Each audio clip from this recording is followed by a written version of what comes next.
Subscribe the channel and click bell icon to get latest updates of my channel.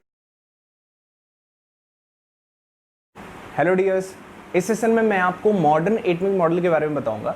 तो first of all modern atomic model के बारे में एक चीज़ समझ लीजिए, वो ये कहता है कि जो एटम है उसके दो पार्ट हैं, एक तो मैसिव न्यूक्लियस पॉजिटिव पार्ट और दूसरा पार्ट जो है वो वेव है।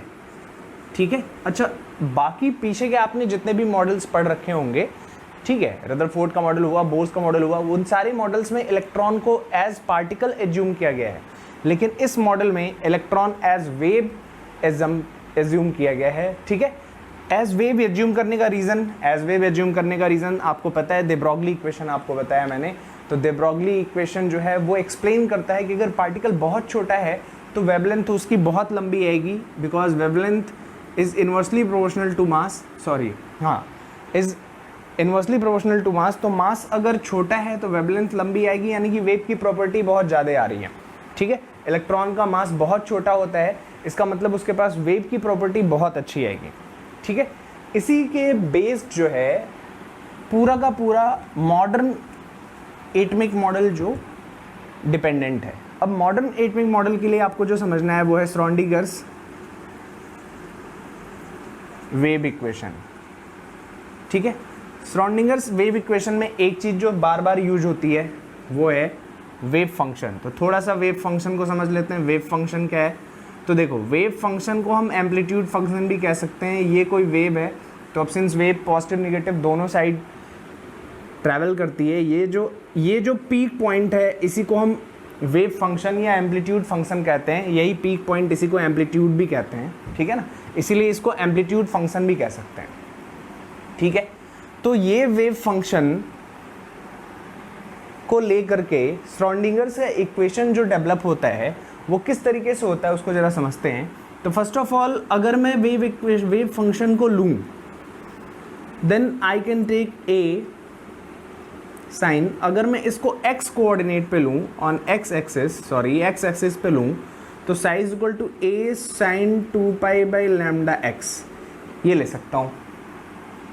ठीक है, अच्छा अगर मैं इसको डिफरेंशिएट करूं x के रिस्पेक्ट में, then delta psi by delta x square x will be, अगर x के रिस्पेक्ट में इसको डिफरेंशिएट किया, साइन का डिफरेंशिएशन कॉस हो जाएगा और ये कांस्टेंट टर्म बाहर आ जाएगा, a 2 pi by lambda cos 2 pi by lambda x.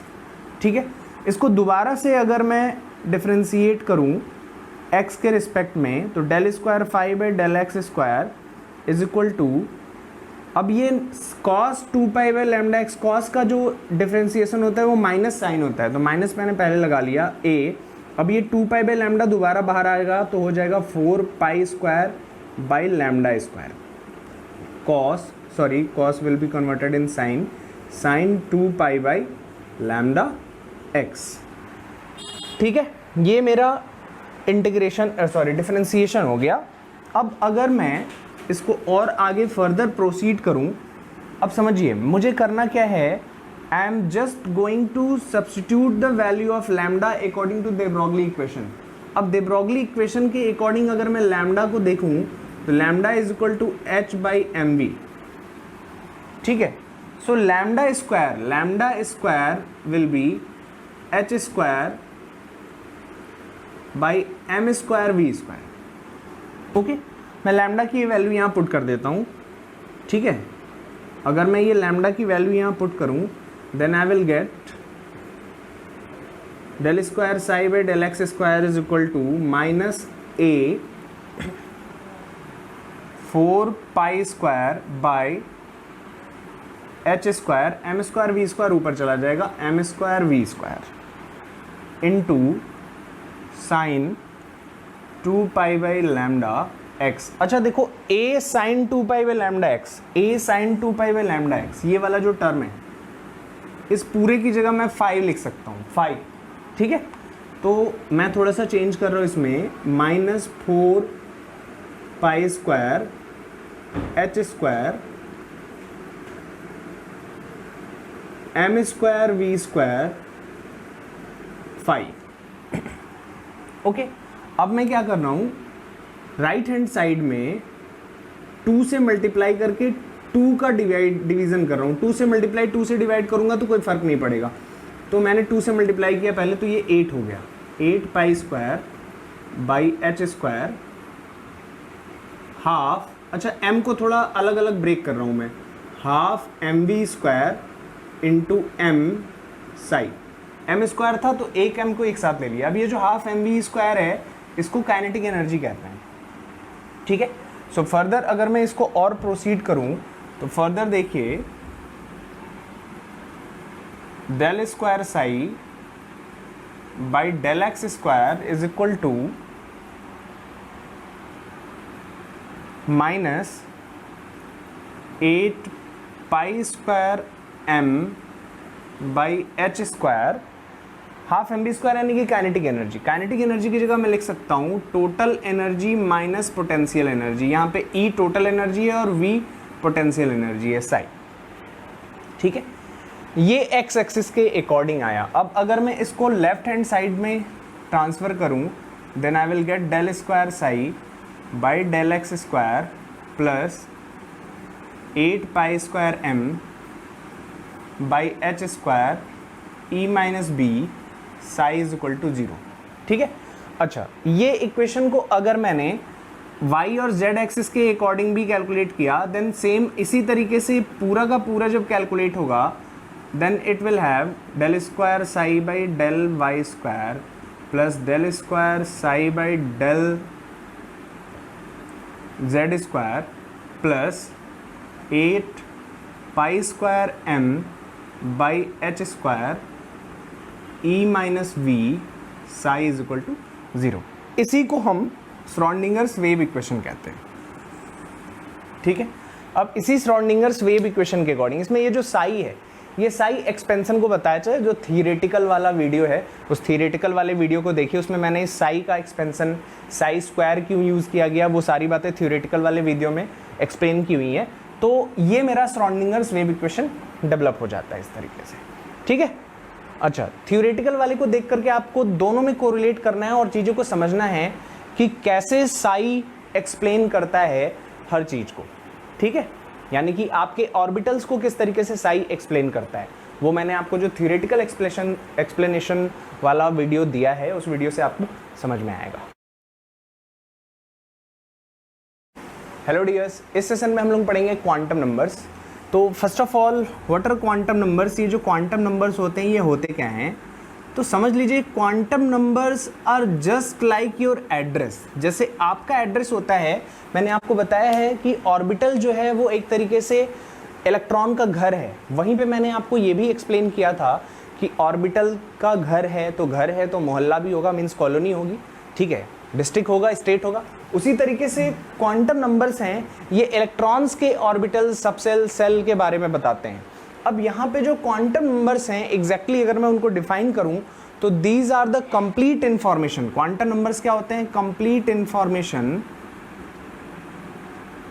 Of electron in its atom,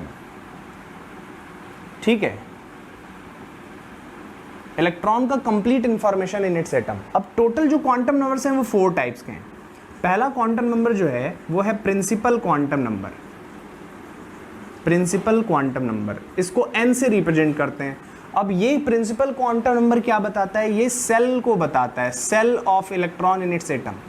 shell of electron, shell का मतलब है मेन एनर्जी लेवल। ये मेन एनर्जी लेवल को बताता है of electron in its atom. ये बात याद रखिएगा, एटम में, ठीक है। अच्छा, ये है प्रिंसिपल क्वांटम नंबर। आपको पता है सेल फर्स्ट हो सकता है, सेकंड हो सकता है, थर्ड हो सकता है, फोर्थ हो सकता है, फिफ्थ हो सकता है, एंड सो ऑन। कोई सा भी सेल हो सकता है।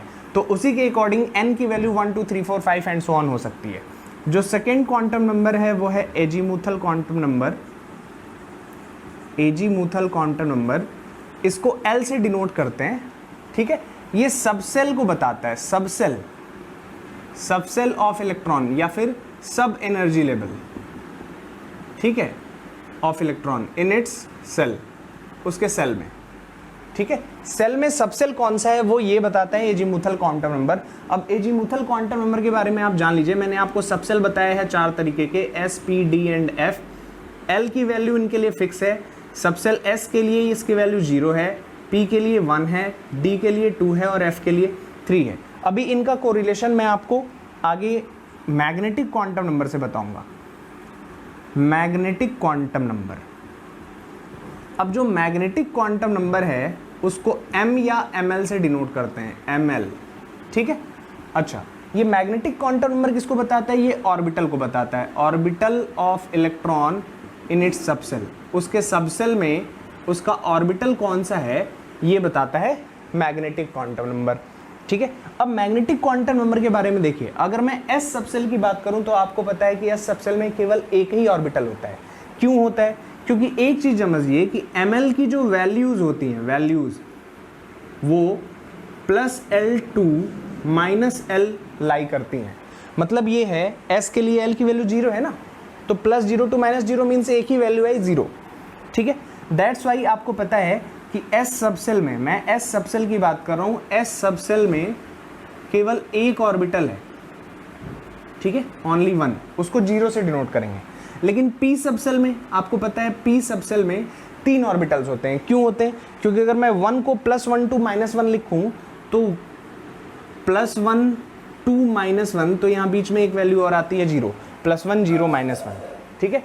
ये P के 3 ऑर्बिटल्स हैं, PX, PY एंड PZ, ठीक है। ऐसे ही अगर D के बारे में बात करें तो D के 5 वैल्यूज क्रिएट होती हैं, +2 +1 0 -1 एंड -2, ठीक है। दैट्स वाई D के पास 5 ऑर्बिटल्स हैं और इसी तरीके से F के 7 ऑर्बिटल्स डेवलप होते हैं।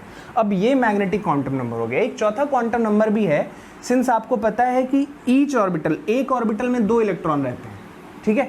तो मैं ऑर्बिटल तक तो पहुंच गया, लेकिन उन दोनों इलेक्ट्रॉन्स की अगर बात करें तो वो दोनों इलेक्ट्रॉन्स अलग अलग स्पिन मोशन रखते हैं। स्पिन मोशन का मतलब क्या होता है?